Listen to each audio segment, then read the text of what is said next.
1994 में time magazine ने उन्हें अमेरिका के 50 भावी नेताओं में से एक माना था। उनके लेखों को the Washington Post, the Huffington Post, Salon, Glamour और एसेंस सहित प्रकाशनों से छापा जाता था। वे अमेरिका और अंतर्राष्ट्रीय स्तर पर विश्वविद्यालयों में लिंग, नस्लीय, आर्थिक और सामाजिक न्याय के बारे में भाषण देती थीं, लगातार लिखती थीं। उन्होंने लिखना, आवाज बुलंद करना अपनी माँ से सीखा था। नारीवादी आंदोलनों में उनकी भूमिका अपनी माँ से ज्यादा नहीं तो कम भी नहीं रही। यहाँ तक कि माँ से भी कई बार वैचारिक मतभेद रहे, लेकिन मनभेद नहीं हुए।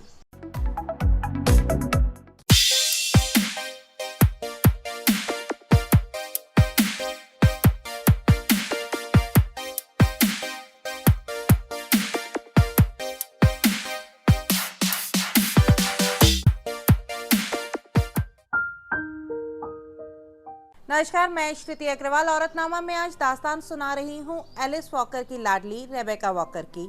एलिस जहाँ नारीवादी आंदोलन की दूसरी लहर का महत्वपूर्ण हिस्सा थी, तो रेबेका तीसरी लहर पर सवार दुनिया से आधी आबादी के हिस्से के लिए सवाल पूछ रही थी, जवाब तलाश रही थी, एक नई दुनिया गढ़ने की कोशिश कर रही थी। महज 22 वर्ष की उम्र में वॉकर प्रमुख नारीवादी लेखिका के रूप में उभरी थी, जब उन्होंने मिस नामक प्रसिद्ध मैगजीन में बिकमिंग द थर्ड वेव इस शीर्षक से एक लेख लिखा था। लेख में वॉकर ने सुप्रीम कोर्ट के न्यायाधीश क्लैरेंस थॉमस की आलोचना की थी। उन पर यौन शोषण का आरोप लगा था। इस उदाहरण का उपयोग कर वॉकर ने थर्ड वेव के नारीवाद को परिभाषित करते हुए कहा, नारीवादी होने का मतलब समानता और महिला सशक्तिकरण की विचारधारा को जीवन के मूल में उतारना है। यह व्यक्तिगत स्पष्टता की खोज करना है। हम अक्सर विभाजित रहती हैं। महिलाओं को एक होकर अपने हिस्से की लड़ाई लड़नी ही होगी। येल विश्वविद्यालय से स्नातक होने के बाद उन्होंने शैलेन लिस के साथ मिलकर थर्ड वेव फंड की सह स्थापना की थी। यह एक गैर लाभकारी संगठन है जिसका उद्देश्य युवा महिलाओं को सक्रिय नेतृत्व की भूमिकाओं के लिए प्रोत्साहित करना था। वॉकर के अनुसार इस संगठन का प्रारंभिक मिशन युवा महिलाओं के नेतृत्व के शून्य को भरना और युवाओं को समुदायों में सामाजिक और राजनीतिक रूप से अधिक शामिल होने के लिए प्रेरित करना है। वॉकर ने कई वर्षों तक मिस पत्रिका के संपादन में सहयोग किया था।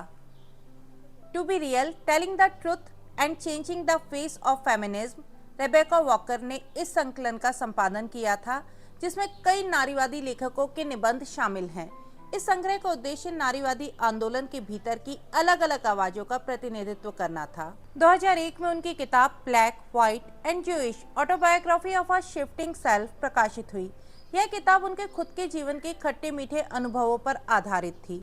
Baby love, choosing motherhood after a lifetime of ambivalence. इस संस्मरण में वॉकर ने अपनी व्यक्तिगत यात्रा और मातृत्व पर अपने विचार साझा किए हैं। यह किताब मां बनने के फैसले और उस विकल्प के साथ आने वाली चुनौतियों और खुशियों की पड़ताल करती है। One big happy family, 18 writers talk about polyamory, open adoption, mixed marriage, house husbandry, single motherhood and other realities of true modern love. Rebecca ने केंजी योशिनो के साथ मिलकर इस संकलन का सह संपादन किया था। पुस्तक में ऐसे सच्चे निबंध शामिल किए गए हैं जो परिवार और रिश्तों की पारंपरिक धारणाओं को चुनौती देते हैं, आधुनिक प्रेम और संबंध के विभिन्न रूपों की खोज करते हैं। रेबेका वॉकर को 2016 में बीबीसी ने 100 प्रभावशाली महिलाओं में से एक माना है। रेबेका का नारीवाद की थर्ड वेव का सफर अभी भी जारी है, जिसमें लगातार हर तूफान का सामना करते हुए आगे बढ़ रही हैं, हर समय कुछ नया रच रही हैं।